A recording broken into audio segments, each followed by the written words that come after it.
नाज़रीन मोहतरम, इश्क की एक और पुरनूर महफिल के साथ और एक और पुरनूर वाक़े के साथ राबिया अनम हाजिर खिदमत है। आज की इस महफिल को हम अजीम सहाबी रसूल हज़रत ज़ैद बिन हारसा रज़ी अल्लाह ताला अन्हु के ज़िक्र खैर से मुनव्वर करेंगे।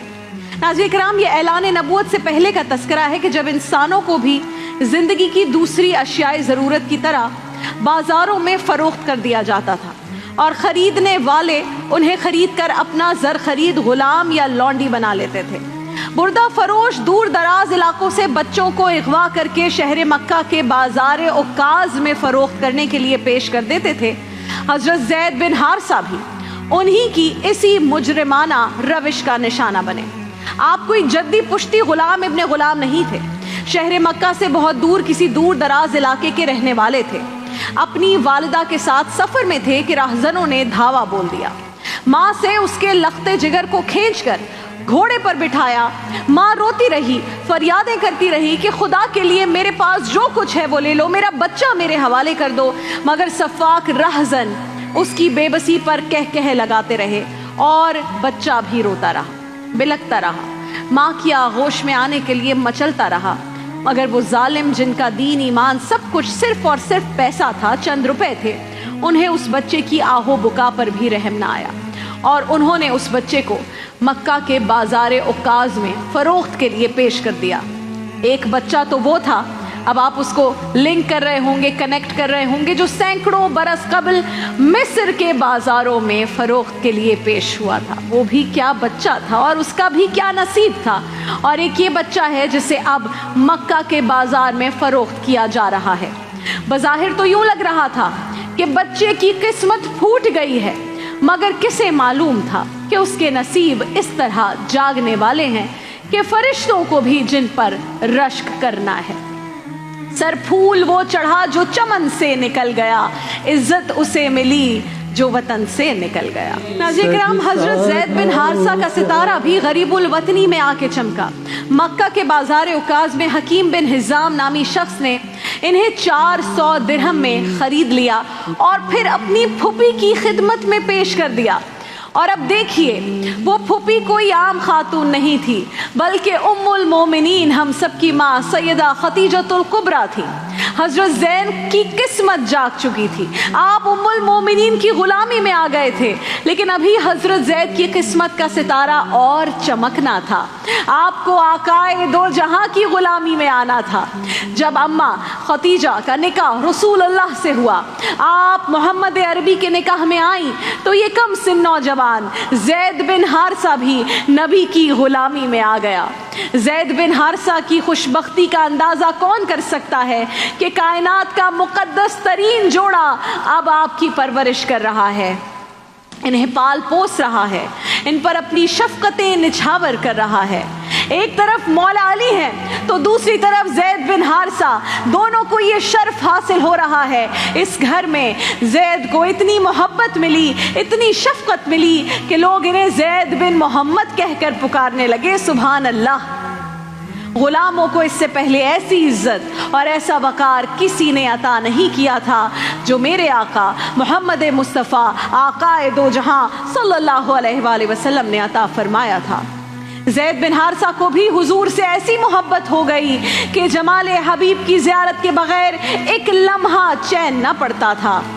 और उन्हें क्या खबर थी कि अनक़रीब एक इम्तिहान, एक बहुत बड़ी आजमाइश अब उनकी मुंतज़िर है, जिससे हर आशिक को गुजरना होता है। नाज़रीन किराम, हज़रत ज़ैद तो यहाँ काशाना रिसालत में ग़ुलामी मुस्तफ़ा की बहारें लूट रहे हैं और वहाँ माँ बाप बेटे की जुदाई में आंसू बहा रहे हैं। और वो वक्त तो नाज़रीन किराम कोई सोशल मीडिया या इलेक्ट्रॉनिक मीडिया तो बहुत दूर की बात, प्रिंट मीडिया का दौर भी नहीं था ना, कि कोई इश्तिहार लगा दें या कोई इनामी रकम की लालच देकर गुमशुदा बच्चे ढूंढ लिया जाए। कोई इस तरह का भी मामला नहीं था।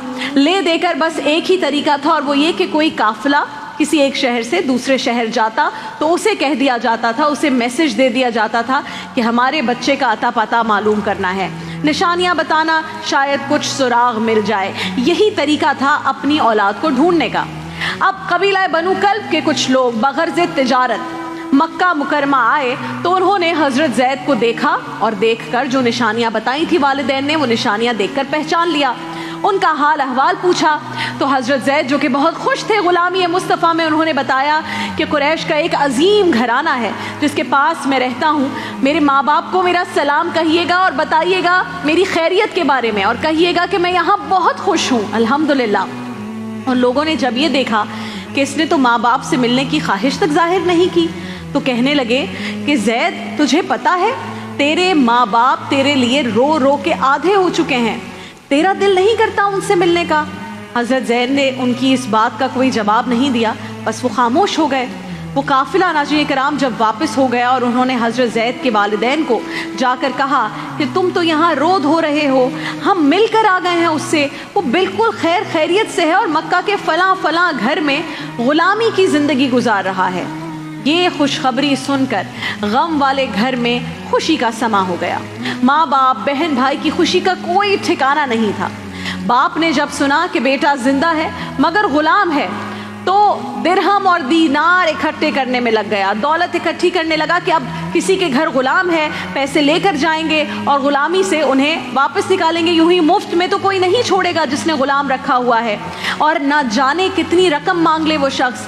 उधर माँ बेटे से मिलने के लिए तड़प रही है और अपने शौहर हारसा से कह रही थी कि भले आदमी शाम का इंतज़ार ना कर, अभी जा और मेरे बेटे को, मेरे लाल को लेकर आ जा। हज़रत ज़ैद के वालिद हारसा, उनके चचा और भाई पर मुश्तमिल 3 अफराद का काफ़िला नाज़रीन कराम मक्का के लिए रवाना हुआ, और ये लोग अपने साथ बोरियां भर कर लेकर निकले दिरहम दीनार कि पता नहीं जैद के आका या जैद जिनके पास रह रहा है वो कितनी कीमत लगाएंगे जैद को वापस करने की। मुंह मांगा मुआवजा देना पड़ेगा तब कहीं जाकर आज़ादी मिलेगी। और उस वक्त यही था सिलसिला, यही रूल्स और रेगुलेशंस थे। अगर किसी ने किसी बच्चे को गुलाम रख लिया और माँ बाप आ गए तो फिर मुंह मांगी रकम देनी पड़ती थी उसे आज़ाद करवाने के लिए। अब नाज़रीन कराम जब ये तीनों अफराद काशाना रिसालत पहुँचे और रिसालत बाप से मिले तो असल मकसद बयान करने से पहले हज़रत ज़ैद के वालिद ने बड़े अच्छे लफ्ज़ों में पहले तमहीद बांधी और बात का आगाज़ कर रहे हैं। खौफ भी है दिल में कि मामला होगा, क्या बच्चा वापस मिलेगा या नहीं। तो पहले तमहीद बांधी कि हुजूर हमने आपके बारे में बड़े चर्चे सुने हैं, आप आला ख़ानदान बनु हाशिम से हैं, आपके दादा अब्दुल मुत्तलिब भी बड़े सखी थे, आपका तो पूरा घराना ही सखी है, आप तो यतीमों के वाली हैं, आप तो बेवाओं की मदद फरमाते हैं, और यही सारी चीज़ें पूरे उस मुआशरे को मालूम थी।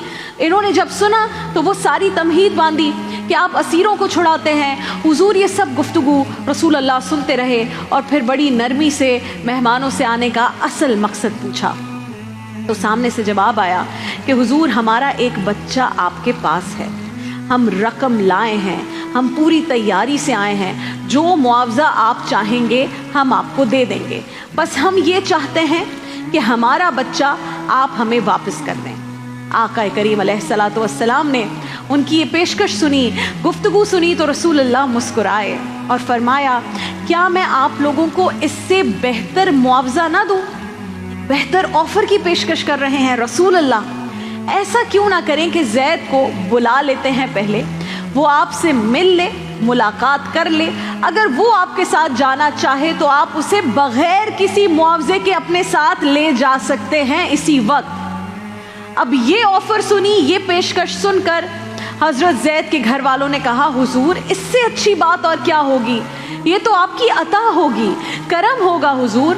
और फिर बाप, चचा और भाई एक दूसरे को आंखों ही आंखों में देखकर ज़ेरे लब मुस्कुराने लगे कि क्या ऐसा भी मुमकिन है कि बेटा इतने अरसे बाद बाप को मिले और बाप के साथ न जाए। फिर हुजूर ने फरमाया, जैद को बुलाइए। हजरत जैद हाजिर हुए। हुजूर ने पूछा, जैद इन्हें जानते हो? जवाब आया, हुजूर मेरे वालिद हैं, मेरे चचा हैं, मेरा भाई है। रसूल अल्लाह ने फरमाया, जैद इनसे मिलो। एक कम उम्र नौजवान जो बरसों से अपने माँ बाप से दूर रहा हो नाज़रीन कराम, और बाप भी जिसकी मोहब्बत के लिए तड़प रहा हो, वो अपने गुमशुदा बच्चे को इतने अरसे के बाद जब अपने सामने देखें तो सोचिए वो क्या कैफियत होगी, वो क्या मंजर होगा। हज़रत जैद अपने बाप से लिपट कर दोनों धाड़े मारकर रोने लगे। फिर پھر چچا سے لپٹ گئے، پھر اپنے بھائی سے لپٹ گئے۔ جب اچھی طرح مل لیے تو قربان جائیں رسول اللہ کی عظمت پر، آقا دو جہاں کی عظمت پر۔ پیارے آقا نے فرمایا زید تمہارا باپ تمہیں لینے آیا ہے، تم آزاد ہو، میری طرف سے پوری اجازت ہے، جانا چاہتے ہو تو ابھی چلے جاؤ، رکنا چاہو تو یہ تمہاری مرضی ہے۔ حضرت زید نے جب یہ سنا عاشق رسول پر قربان جائیں تو آنکھوں میں آنسو بھر آئے، ہاتھ باندھ کر کھڑے ہو گئے، اپنے والد کو دیکھا، چچا کو دیکھا، بھائی کو دیکھا اور پھر رسول اللہ کے چہرے انور کو دیکھا اور دیکھتے ہی رہے۔ پھر کہنے لگے حضور مانا کہ یہ میرے سگے والد ہیں، میرے چچا ہیں، میرے بھائی ہیں، مگر حضور آج سے میرے والد بھی آپ ہیں، میرے چچا بھی آپ ہیں، میرا سب کچھ آپ ہیں۔ سبحان اللہ، کہا میرا سب کچھ بس آپ ہیں۔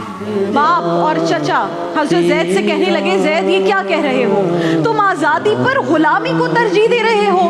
باپ کی بات سن کر حضرت زید نے جو جواب دیا، ناظرین کرام، وہ ہمارے لیے عشق کا سبق ہے، ادب ہے، قرینہ ہے، سلیقہ ہے۔ حضرت زید نے اپنے چچا کو دیکھا اور عرض کیا بابا آپ جسے غلامی سمجھ رہے ہیں وہ تو ایسی آزادی ہے کہ میں اس غلامی پر ہزاروں آزادیاں قربان کرتا ہوں۔ شاعر نے کیا خوب کہا ہے تیرے دم سے میرے غم کدے کی آبادی، ہے تیرے دم سے میرے غم کدے کی آبادی، تیری غلامی کے صدقے، تیری غلامی کے صدقے ہزار آزادی۔ باپ نے جب یہ دیکھا کہ بیٹا کسی طرح جانے کو راضی نہیں ہو رہا تو آخری وہ تھا نا ایموشنل پھر گفتگو شروع ہوئی، جذباتی حربہ یہ استعمال کیا۔ یہ بھی محبت ہے باپ کی بیٹے سے اور بیٹے کو بھی باپ سے بہت محبت ہے، لیکن یہاں عشق کا معاملہ ہے، وہاں محبت ہے، یہاں عشق ہے، پکا اور سچا عشق ہے۔ باپ نے کہا بیٹا تیری ماں تیرا راستہ دیکھتے دیکھتے اس کی آنکھیں پتھرا گئی ہیں، تیری بہنیں تجھے ایک نظر دیکھنے کو ترستی ہیں، وہ گلیاں بھی روتی ہیں جن میں تو بچپن میں کھیلا کرتا تھا، تو ہمارے ساتھ نہیں جائے گا تو ان سب کا کیا ہوگا؟ حضرت زید نے بڑے احترام سے عرض کیا بابا میں ماں سے بھی مل لوں گا، بہنوں سے بھی مل لوں گا، ان گلیوں میں بھی گھوم آؤں گا، لیکن در مصطفیٰ چھوڑ کر چلا جاؤں یہ نہیں ہو سکتا۔